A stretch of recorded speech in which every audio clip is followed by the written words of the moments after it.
So tell us, first of all, the evolution of the videos that you're using on Stumble. I believe it started out with YouTube, and then it's evolved. So kind of give us a little timeline about the video sources and how that's evolving and where that might go. We started with actually just about 4 video sources. We looked at the top ones on the internet in terms of traffic. So we had YouTube, Google Video, I think it was Metacafe, and MySpace were the top 4 at the time. So we added those in our first release of Stumble Video, which was kind of in late 2007. And since then, we've actually added 6 more just a couple weeks ago. So we added VO, Vimeo, College Humor, Break, Daily Motion, were some of the ones we just added a couple weeks ago. And in the future, we actually plan on adding several more, such as Blip. I like to get Hulu in there. Pretty much any site on the web that has really good, interesting video content that's embeddable and has autoplay functionality, we'd actually like to get eventually incorporated in some video. All right, let me just ask you a basic question. What is the value to, this is sort of a dumb question, but let me ask you, what is the value to the publishers in being in the StumbleUpon system? Just you're going to get more views, because then anytime, because we've got millions of people with a toolbar out there, anytime that they then see your content and give it a thumbs up when they're just, at their site, or if you have like a Stumble link on your site and they, submit the content through that, it will then get traffic through StumbleUpon users who are using the toolbar, but it'll also get included in Stumble Video. So basically this will be a way that visitors to StumbleUpon, when they're just surfing videos, will be able to have your content appear within the stream of other people's as well. All right, so tell us a little bit about the advertising scenario and how and sort of the scheme. As I understand it, when people stumble occasionally, in certain number of stumbles, ads come in, or tell us how that's evolving.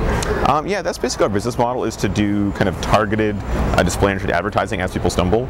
So right now, about 1 in 20 times if someone clicks a Stumble button with a toolbar and gets a website, it will actually be a sponsored piece of content.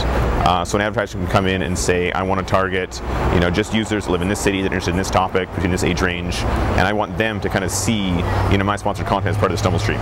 And then that content will get views without having people to click on banners or text ads, and then people will actually rate the content as well.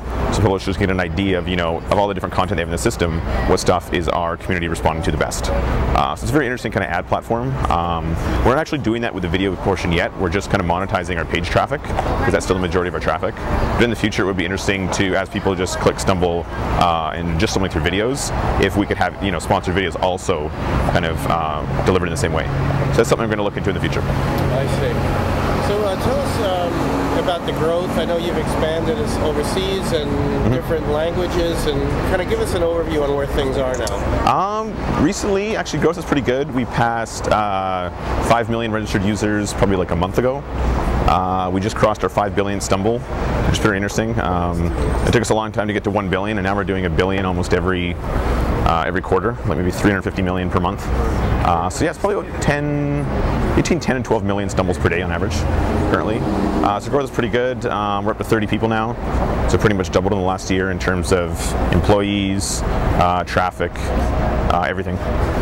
So Garrett, let me ask you this: if I were as a publisher, are there any tips to sort of how to be more stumbled upon? I would say the 2 biggest things are we have a thing called StumbleIt, which is kind of like you've seen probably Dig It, Dig This buttons on a lot of places. We have a similar system where you can add a link to your site that will let people kind of with 1 click review your content. So basically adding that to your website or your blog on all your kind of pieces of content was one way that you will encourage people to actually enter it into the system.